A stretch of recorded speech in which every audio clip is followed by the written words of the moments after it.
Hello everyone, doctor Shefali और आप। जब भी आप प्रेग्नेंट होते हैं, आयरन की गोली एक ऐसी चीज़ है जो आपका पीछा बिल्कुल नहीं छोड़ती और जिसे लेने में मेरे हिसाब से 99% प्रेग्नेंट लेडीज़ को थोड़ी बहुत तकलीफ, ज़्यादा तकलीफ होती है। तो आज मैं इसको सिंप्लीफाई करूँगी कि आप अपनी आयरन की गोली कैसे ले सकते हैं कि आप उससे होने वाले गैस्ट्राइटिस, बेल्चिंग, एसिडिटी, डकार, जी घबराना, कब्जी इन सब से बच सके। क्योंकि हमारा फेवरेट प्रिस्क्रिप्शन है आयरन की गोली और आपका फेवरेट है रोना कि मैम मुझे डाइजेस्ट नहीं होती, मुझे लेते ही चक्कर आते हैं, गैस बनती है, मैं नहीं लूं तो क्या होगा। तो इसी के लिए ये वीडियो है। सबसे पहली बात तो कि आप प्रेगनेंसी में फोकस करें न्यूट्रिशनल जो भी डेफिशिएंसी है उसे ठीक करने में। सबसे पहले पहले 3 महीने में यदि आप फोलिक एसिड लेंगे तो कुछ कुछ तरीके से आपका आयरन भी अच्छा एब्जॉर्ब होगा, जिससे आपका अनीमिया करेक्ट होगा। तो पहले 3 महीने में फोलिक एसिड आपने जरूर लेना है। 3 महीने के बाद नॉर्मली 4th मंथ से हम आयरन के टैबलेट स्टार्ट करते हैं, लेकिन क्योंकि नौजिया ऑलरेडी बहुत होता है, इसे लेते ही थोड़ा बहुत नौजिया आपका ज्यादा हो जाता है। तो आपको अपने डाइट का अच्छे से ख्याल रखना है।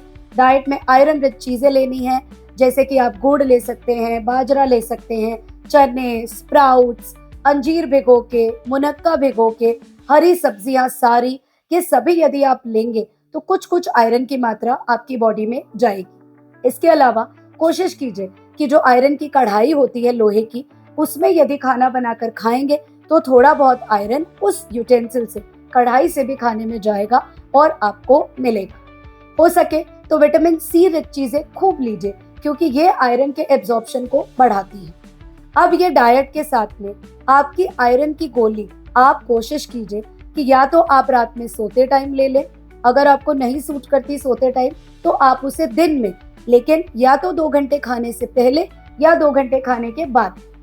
खाली पेट लेंगे तो हल्का सा नौजिया होता है, डकार आती है, तो आप किसी भी लाइट स्नैक के साथ, टोस्ट, बिस्किट, मठरी, इसके साथ ले लें। साथ साथ में यदि आप इसे जूस, शिकंजी के साथ लेंगे तो ये एब्जॉर्ब अच्छी होगी, साथ में आपको डकार भी नहीं देगी, स्मेल भी नहीं आएगी, ताकि उसके साथ ही एब्जॉर्ब हो जाएगी। अगर आपको फिर भी डकार आती है तो आप इसे फ्रूट के साथ भी खा सकते हैं। विटामिन सी से रिच कोई भी फ्रूट, संतरा ले लें साथ में, नहीं भाता तो केला, चीकू भी ले सकते हैं।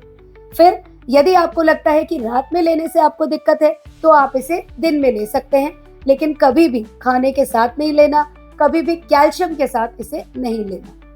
अगर आपका हीमोग्लोबिन 10 के ऊपर रहता है और आपसे आयरन की टैबलेट डेली नहीं ली जाती तो आप इसे ऑल्टरनेट डे भी ले सकते हैं। यदि आपको ऑल्टरनेट डे भी नहीं ली जाती तो फिर मैं यही सजेस्ट करती हूँ मेरी प्रेग्नेंट लेडीज को भी कि आप इसे वेडनेसडे, संडे लेना शुरू कर दीजिए, लेकिन एटलीस्ट हफ्ते में 2 बार तो लेना ही लेना है। यदि आपका हीमोग्लोबिन गिर रहा है, आप आयरन की टैबलेट बिल्कुल नहीं पचा पा रहे, आप ब्रांड चेंज करके देख लीजिए। बहुत सारे ऐसे ब्रांड आते हैं जिनसे आपको नौजिया कम होता है। तो जो भी अवेलेबल मार्केट ब्रांड्स है, आप अपने डॉक्टर से पूछिए, वो ब्रांड चेंज करके ट्राई कर लीजिए।